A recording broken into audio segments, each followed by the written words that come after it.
มาราดอนนะตั้งหน้าห้องเพลงเจมปานี่ซื้อว่าเฮ็ดคนที่อายจากลาเฮ้ยไอ้จักไปก็จักลาเฮ็ดคนที่อายจากลาบ่แม่นว่าอายบ่ฮักเจ้าอย่าเอาใจว่ามีค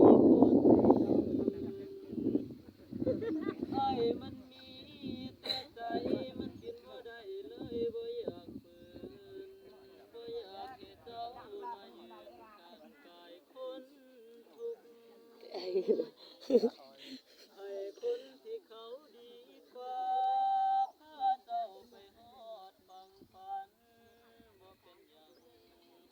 เจ็บอ้ายที่ทำใจทิ่มอ้ายไว้บ่นี้ละความหามันสิบ่ได้วันนี้ไปลืมอ้ายเสียหลักแก้วคิดฮอดก็คิดคือเก่าแต่อนาคตของเจ้าอย่าเอาอ้ายเป็นตัวทวงให้คนจนจังอ้ายอยู่กับหัวกับควายกลางทงเธอน้องเปียกคือกับผมอย่าลงมาเปื้อนขี้ไง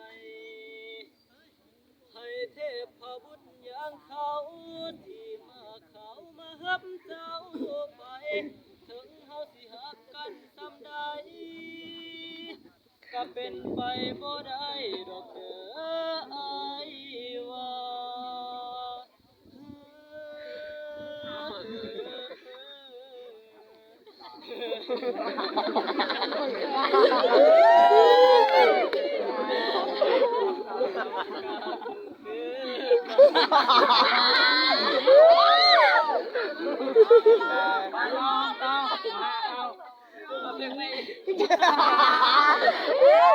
โตเลยเลยเยอะอ่ะ